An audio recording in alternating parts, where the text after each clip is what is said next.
Allez, on revient rapidement sur les résultats de Total Energy. Et oui, j'ai la confirmation que le marché est vraiment extrêmement bête parce qu'on le savait, hein, ce qui allait être annoncé, hein, les marges n'étaient pas bonnes, il l'avait annoncé il y a 2 semaines en arrière. On avait un profit sur BP, eh ben, alors c'est pas vraiment un profit warning là, mais c'est pas bon non plus. Tout ça, on le savait. Alors, ce qui s'est passé, c'est que le compte de résultat, on n'est plus qu'à 4,1 milliards. Il faut savoir que le consensus attendait 4,2 milliards, donc il fait moins bien que le consensus. Il est en baisse de 37% quand même, ce qui n'est pas rien. On notera aussi que pour l'année 2024, ils vont faire une dépréciation d'actifs de plus de 1,1 milliard de dollars suite en fait à SunPower, hein, une société qu'ils avaient en portefeuille et qui est passée sur la loi des faillites aux États-Unis. Et aussi, je crois qu'ils vont sortir d'un projet gazier, je ne sais plus dans quel pays africain.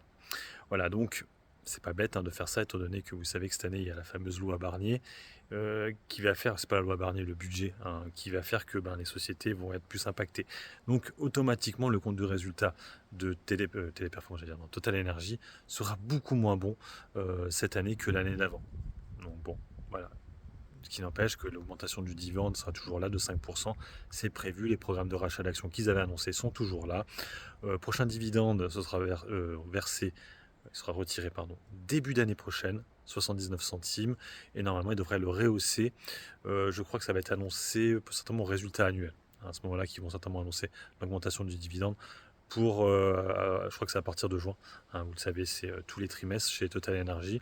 Et donc l'action s'effondre, hein, en bourse, hein, ouais. C'est pas non plus une grosse baisse par rapport à Rubis que j'ai fait la vidéo juste avant.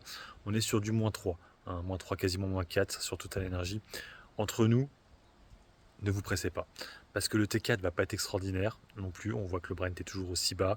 Donc le T4 sera pas bon non plus. Et il y a la dépréciation. Alors, ça a été annoncé, mais bon, le récompte de résultat sera beaucoup moins fort que l'année dernière. Ça, c'est clair et net. Pour moi, le marché est censé le savoir, mais vu que j'ai l'impression qu'il ne comprend pas trop ce qui lui arrive, moi, j'aurais tendance à dire, je vous aurais dit le prix, 52 euros pour rentrer sur Total Energy. Ça me paraît pas mal vu les problématiques qu'il y a actuellement sur le Brent. Donc voilà pour Total Energy. Donc les résultats ont été vendus, mais beaucoup plus fort que je pensais. Et en fait, tout ce qui est annoncé, ça se savait. Hein, on le savait que ça allait être ça. Ça avait été déjà annoncé en avance, hein. Rappelez-vous, les marges, ils avaient dit qu'ils allaient faire 4 fois moins bien. Donc, ça s'en doutait que ça allait chuter, sans douter. Mais à ce moment-là, le marché, on priçait ça à 60 euros. Les résultats sont tombés, actuellement nous sommes à 57. Ouais. Rien à comprendre, c'est la bourse.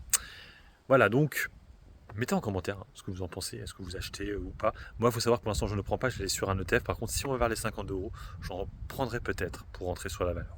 Voilà, sur ce, moi, je vous laisse, bon investissement et puis bon trade. Ciao, ciao.